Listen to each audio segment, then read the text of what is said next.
ഒരു 7 വയസ്സ് 8 വയസ്സിലുള്ള സമയത്ത് എൻ്റെ തൊട്ടടുത്തുള്ള ഒരു ചെറിയ മുട്ടായിക്കട ഉണ്ടായിരുന്നു. ആ മുട്ടായിക്കടയിൽ നിന്ന് എൻ്റെ ഒരു അടുത്ത ബന്ധു ഓറഞ്ച് ഇല്ലി മാതിരിയുള്ള ഒരു മുട്ടായികൾ അദ്ദേഹം ഒരു കടലാസ് കിട്ടുകൊണ്ടിരിക്കുന്നുണ്ടായിരുന്നു. ഞാനതിൽ നിന്ന് കുറച്ചു നേരം നോക്കി നിന്നു. അദ്ദേഹം എനിക്കൊന്ന് തരുമെന്ന് വിചാരിച്ച്. പക്ഷേ അദ്ദേഹം എന്നെ ദേഷ്യത്തോടെ നോക്കുന്നതാണ് കണ്ടത്. അപ്പം ഞാൻ അതിൽ നിന്ന് ഒരു മുട്ടായി അദ്ദേഹത്തിൻ്റെ സമ്മതമല്ലാതെ എടുത്ത് ആ സമയം തന്നെ അദ്ദേഹം എൻ്റെ ഈ ഒരു വിരല് പിടിച്ചൊടിച്ച് അത് തിരിച്ചു മേടിച്ചു. ഞാൻ ഒരുപാട് കരഞ്ഞ് അവിടെ നിന്ന് തേങ്ങിക്കരഞ്ഞു. ഒരു പാവപ്പെട്ട മനുഷ്യൻ്റെ നാട്ടിലെ ഒരു മനുഷ്യ സ്നേഹി ഒരു പോങ്ങ മുട്ടായി ആ ഓറഞ്ചില്ലിൻ്റെ മുട്ടായിൻ്റെ കയ്യക്ക് 2 കയ്യക്കും തന്ന് എന്നെ അവിടെ നിന്ന് സന്തോഷിപ്പിച്ചു. കാലങ്ങൾ ഇതേമാതിരി തിരിച്ചു വന്നു. 10-30 വർഷം ആയപ്പോൾ എൻ്റെ ജീവിതം ഒരുപാട് ഉയരത്തിലെത്തി.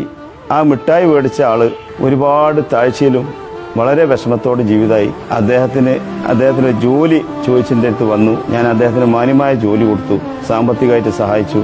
പക്ഷെ അന്ന് ഞാൻ എൻ്റെ കരച്ചിൽ കണ്ട് എനിക്ക് മിഠായി എടുത്തെന്ന് എൻ്റെ ആ മനുഷ്യ സ്നേഹി എൻ്റെ അടുത്ത് ഒരു ദിവസം വന്ന് എന്നോട് ചോദിച്ചു, എനിക്ക് ഒരു 2000 രൂപ വേണം, ഒരാഴ്ച കഴിഞ്ഞ് തിരിച്ചു തരാം. അത് പറഞ്ഞു വന്നപ്പോൾ എനിക്ക് അദ്ദേഹത്തോടുള്ള ഒരു സ്നേഹം ഇഷ്ടം എത്രയെന്ന് പറയണ്ട. ആ മുട്ടായിൻ്റെ വില 2000 10,000 തീരുന്നതല്ലായിരുന്നു. ഞാൻ നിങ്ങൾ ഇരിക്ക് ചായ ഉണ്ടാക്കാമെന്ന് പറഞ്ഞു. അല്ല, എനിക്ക് പോകാൻ അർജൻറ്റാണെന്ന് പറഞ്ഞപ്പോൾ എന്തായാലും എൻ്റെ ഭാര്യയോട് പറഞ്ഞ് അർജൻറ്റായിട്ട് നീയുള്ള ചായ ഉണ്ടാക്കുമെന്ന് പറഞ്ഞു. ചായ കൊടുത്ത് ഞാൻ അദ്ദേഹത്തിൻ്റെ കയ്യിൽ 20,000 രൂപ കൊണ്ടുകൊടുത്തു. അപ്പോൾ അദ്ദേഹം പറഞ്ഞു, ഇത്ര ആവശ്യമില്ല, എൻ്റെ അടുത്ത് തിരിച്ചു തരാനുണ്ടാവില്ല മോനോ, ഞാൻ വിഷമത്തിലാണിപ്പോൾ. ഞാൻ അദ്ദേഹത്തിനോട് പറഞ്ഞ്, ഈ കാശ് എനിക്ക് തിരിച്ചു തരാനുള്ളതല്ല, ഇത് ഞാനും നിങ്ങളും പാടൊരു കട ഉണ്ട്, ആ കട ഞാൻ വീട്ടിൽ തീരൂല. അന്നത്തെ ആ മിഠായിൻ്റെ വില 20,000 അല്ല 20 ലക്ഷം തന്നാലും തീരൂലേക്ക, മനസ്സൊന്നും പോവില്ല നിങ്ങൾ അന്ന് തന്ന ഒരു മിഠായിൻ്റെ സ്നേഹം. ആ പാവം മനുഷ്യൻ എന്നെ കൂട്ടിപ്പിടിച്ച് കരഞ്ഞു. നിങ്ങളൊക്കെയാണ് മനുഷ്യർ, നിങ്ങളൊക്കെയാണ് മനുഷ്യത്വം എന്നുള്ളത് മനസ്സിലായ ആള്. വന്ന വഴി മറക്കാത്ത എൻ്റെ മക്കള് ഒരുപാട് ഉയരത്തിലെത്തും. എത്ര ഒരു സ്നേഹമാണ് ആ സമയത്തും അദ്ദേഹം എനിക്ക് തന്നത്. 2 ആളും കണ്ണീരോടെയാണ് അങ്ങോട്ടും ഇങ്ങോട്ടും പിരിഞ്ഞത്. അപ്പോൾ നമുക്കൊക്കെ മനസ്സിലാക്കാം, കുഞ്ഞു മക്കളെ നമ്മൾ ആട്ടിവിടാനോ അവർക്ക് നൽകാതെ ഇരിക്കാനോ ചെയ്യരുത്. നാളെ അവന് ചിലപ്പം പടച്ചമ്പുരാന് ഒരുപാട് ഉന്നതിയിലെത്തിക്കും. അന്ന് നമുക്ക് തിരിച്ച് അവനോട് സഹായം ചോദിക്കാനുള്ള സാഹചര്യം ഉണ്ടാവും. എൻ്റെ അനുഭവം മാത്രം.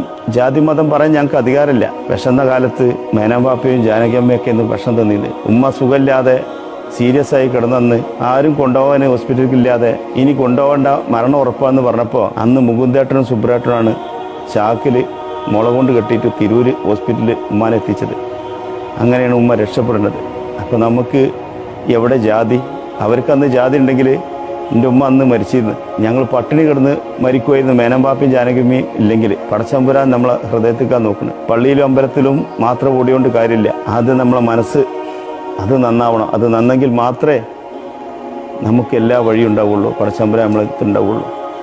ശബരിമല അയ്യപ്പര് വാവരെ കാണാതെ എൻ്റെ അടുത്ത് വന്നാൽ നിങ്ങളെ കർമ്മം ശരിയാവില്ല എന്ന് നമുക്ക് എത്രയോ കാലങ്ങൾക്ക് മാതൃക തന്ന ആളാണ്. അങ്ങനെ ഓരോ മതത്തിലും മനുഷ്യനെ സ്നേഹിക്കാനും സഹായിക്കാനും പറയുന്നുണ്ട്. ആരെയും ആക്രമിക്കാനല്ല പറയുന്നുണ്ട്. ചില ആളുകൾ സമ്പത്ത് വരുമ്പോൾ അത് മറന്ന് ജീവിക്കും.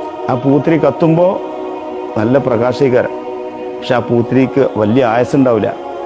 അതുമാതിരിയാണ് പടച്ചമ്പുരാൻ നമ്മളെ തന്ന സമ്പത്ത് നമ്മൾ ആർഭാടായിട്ടും അഹങ്കാരമായിട്ടും ജീവിക്കുമ്പോൾ ഓർക്കുക, അത് തിരിച്ചു എടുക്കും പടച്ചോൻ. പിന്നെ നമ്മളൊക്കെ ഒരു യാത്രക്കാർ മാത്രമാണ്. തിരിച്ചുള്ള ഒരു യാത്ര നമ്മൾ പ്രതീക്ഷിക്കാതെ എവിടെ വെച്ചോ എപ്പോഴാണെന്നുള്ളത് പടച്ചമ്പുരാനെ അറിയുള്ളൂ. ആ സ്പോട്ടിൽ ചെള്ള പിടിക്കും. ആ നേരത്തെ ഞാൻ എൻ്റെ എല്ലാ സമ്പത്തും കൊടുക്കാമെന്ന് നമ്മൾ പറഞ്ഞിട്ട് യാതൊരു കാര്യമില്ല. നമുക്ക് ആരോഗ്യം തന്നു, നമ്മൾക്ക് സമ്പത്ത് തന്നു, അത് അർഹതപ്പെട്ട പാവപ്പെട്ടവന് നൽകാനുള്ള മെസ്സേജും ആദ്യം മുതലേ തന്നു. പക്ഷേ നൽകിയില്ലേ അനുഭവിച്ചേ തീരൂ.